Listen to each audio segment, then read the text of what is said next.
मुजरिम को सजा मिले और उसको बंद कमरे में सजा ना मिले, अवाम को पता चले, अवाम के सामने उसको सजा दी जाए। कि आपका सवाल यह है कि किस तरीके से मजम्मत करेंगे।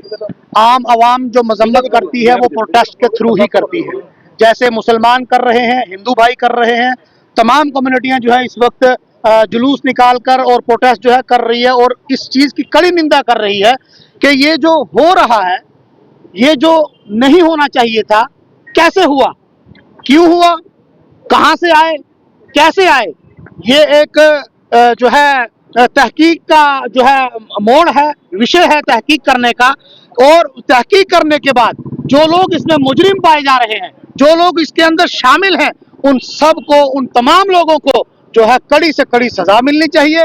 और सजा का मतलब ये नहीं है कि उनको डंडों से मारकर उनको कुछ देर के बाद छोड़ दिया जाए, उनको 2 साल की जेल देकर छोड़ दिया जाए, उनको पूरी उम्र कैद देकर छोड़ दिया जाए। नहीं, हम इस चीज का मुतालबा कर रहे हैं कि उन लोगों को जो है सजाए मौत के घाट उतारा जाए, उनको फांसी दी जाए, अवाम के बीच में लाकर फांसी दी जाए कि ऐसे मुजरिम की ये सजा होती है।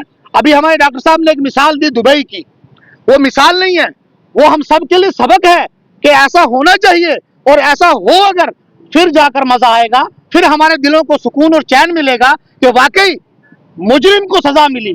वरना मुजरिम तो यहाँ भाग जाता है, मुजरिम यहाँ छुप जाता है और वो बाद में मिलता नहीं है, उसके साथ ना जाने कैसे कैसे लोग मिल जाते हैं और फिर क्या हो जाता है और वो उसको बुला दिया जाता है। नहीं, मुजरिम को सजा मिले और उसको बंद कमरे में सजा ना मिले, अवाम को पता चले, अवाम के सामने उसको सजा दी जाए कि ये मुजरिम है और इसने फला गुनाह किया था और इसको उसकी सजा मिली। बस यही बात मैं आप हजरात के चैनल के माध्यम से कहना चाहता हूं और अपने जो है डिफेंस मिनिस्ट्री तक, होम मिनिस्ट्री तक इस बात को पहुंचाना चाहते हैं। हम लोग इस चीज के लिए जमा हुए हैं कि भाई ये बात हमारी वहां तक पहुंचाई जाए कि हम उन लोगों के गम में उनके बराबर के शरीक हैं, उनके बराबर के शरीक हैं जितना गम।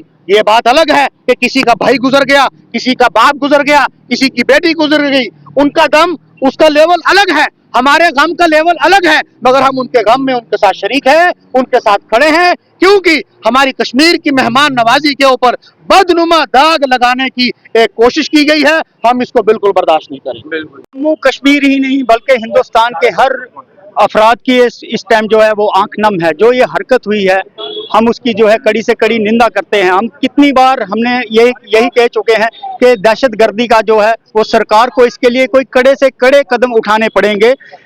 आपने देखा कल की तारीख में जो हमारे टूरिस्ट जम्मू कश्मीर में घूमने के लिए आए थे, उन्होंने सोचा कि जम्मू कश्मीर में अमन है, मगर चंद दहशतगर्दों ने जो इस वक्त पूरा हिंदुस्तान में हम जो लोग हैं वो मातम मना रहे हैं। टूरिस्ट जो आए उनकी जो किलिंग हुई, हम होम मिनिस्टर साहब से यही अपील करना चाहते हैं। आप पिछले दिनों के हालात देखें, जैसे हमारे जेकेपी के जवान शहीद हुए, हमारे फौजी जवान शहीद हुए, जम्मू कश्मीर के अंदर जहां फौजी जवान शहीद हुए, सिविलियन की किलिंग हुई, और जो ये सिविलियन की किलिंग, टूरिस्ट की किलिंग हुई है, आज पूरा हिंदुस्तान, जम्मू कश्मीर के अंदर भी, डोडा के अंदर भी, भद्रवाह के अंदर भी, हर मुस्लिम कम्युनिटी, हिंदू कम्युनिटी सारे जो है वो मिलजुल कर जो है इसके खिलाफ जो है मतलब नारे लगा रहे हैं। इसके खिलाफ जो है यही कह रहे हैं कि कश्मीर के जो अंदर जो ये घटना हुई, ये इसकी हम कड़ी से कड़ी निंदा करते हैं। सरकार को कोई ना कोई जो है वो सख्त कदम लेने चाहिए।